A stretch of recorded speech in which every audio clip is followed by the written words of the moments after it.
Hi, I'm Matthias Fassl. I'm a fourth-year PhD student in Katharina Krombholz's group at CISPA Helmholtz Center.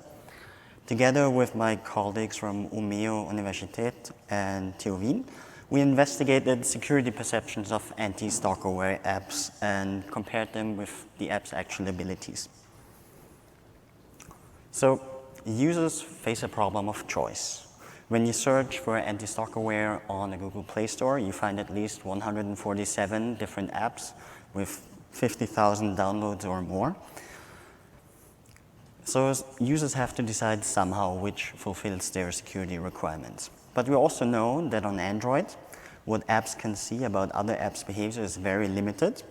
So we assumed that some form of misconceptions would be involved in this evaluation of security.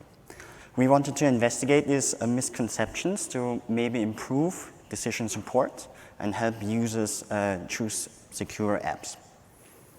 So how did we do that? So we chose two case study apps, Anti-Spy Mobile Pro and Lookout Mobile. And we used the App Store reviews to understand how users communicated their trust in the app. And this works. So many of these reviews actually talk about privacy and security things about the apps. Some also about payment issues, but there's lots of information in these reviews. And then afterwards, we looked at the apps themselves. So we used cognitive walkthroughs to understand how the app's user interaction works under regular use, and also during simulated security incidents. So when we installed stalkerware on the phones. And then we also use static and dynamic program analysis to understand the app's actual detection mechanism, so what they do to decide if something is a stalkerware or not. So after our review analysis, we found 5 approaches of how users engendered trust into apps. One of them was by experiencing potentially harmful incidents. So some of them were very positive, so, oh, this app saved me from this incident. Some were also very negative, so, oh no, my app should have noticed this, but it didn't. But the latter one was rather rare because you actually need to know that you're under attack. One also very common one was reassuring user experiences. So when users straight up said, it feels like a guardian angel, I feel secure. Also, some users build trust over time, so after a period of no major incidents, they said, oh yeah, this is a good sign. Or also sometimes this is a bad sign, it should have found something. Some users also straight up tested the app's ability, said, oh no, it didn't detect. So they installed stalkerware and said, oh no, it didn't detect this one, this app is trash. And very few actually used third-party recommendations, meaning getting advice from family members who were IT savvy. One actually used an evaluation from a magazine. So when we conducted the cognitive walkthrough, so in the incidents of potentially harmful security incidents, we found that there was often a lack of information about consequences. So it didn't really say what kind of effect on my life this would have if this app would stay there, and also a lack of reaction options. So very often it was just deinstall or ignore, which in the use case of stalkerware is sometimes not what you want. And under regular use, especially if you look at mobile, we found lots of positive feedback and also immediate feedback on user interaction. So when users did something and immediately got feedback, this can help support mental models of what's going on. And one thing that I especially liked was Lookout's permanent notification that everything is okay.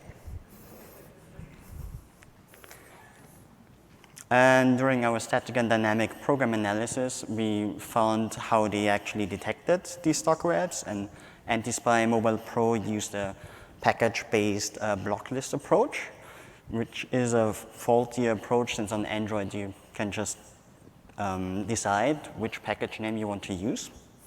And in addition to that, they also use a heuristic based on app permissions. So if you got several permissions in your app, they said, ooh, this is possibly a spyable spyware application, which is also why Signal is, triggers this heuristic. And this block list does not get updated during use. You actually have to update the app to get updated information about which apps are blocked. Lookout Mobile is a bit more sophisticated. It collects information from the package manager, creates a signature out of that, and compares it with a local database. And this database is regularly updated during use from a server, I think once or twice a day. So what we found is that user security perceptions is mostly not related to the actual detection abilities. The only approach where these two things connect is when users personally test these abilities by installing Stalkerware. And I think this is one of the major ways we could try to improve users' decision by helping support that. And we also found that user experience of these Stalkerware apps really affects these perceptions and also their choice. So that is actually a call for us to really invest more time in designing that and think about how the user experience may affect what users think. But which also brings us to the problem of potential security fears, because it's very easy to just have a permanent notification that says everything is okay, but not actually doing anything. And we recommend that these apps maybe provide more context-specific advice and give users more agency apart from the installing or ignoring. We thought it would be really awesome if we could find ways to demonstrate Stalkerware detection abilities to users. We're not entirely sure on how to do that, maybe with some kind of test kit, so that users not only get an impression how good this detection works, but also how it works when something is detected. And lastly, we should not forget, operating systems still have a lot of power on which Stalkerware works on a mobile phone or not, and we need to leverage these abilities more so that we reduce the problem of actually having Stalkerware on phones. So to summarize, we analyzed users' perception with App Store reviews. We analyzed how the app works with cognitive walkthroughs and program analysis.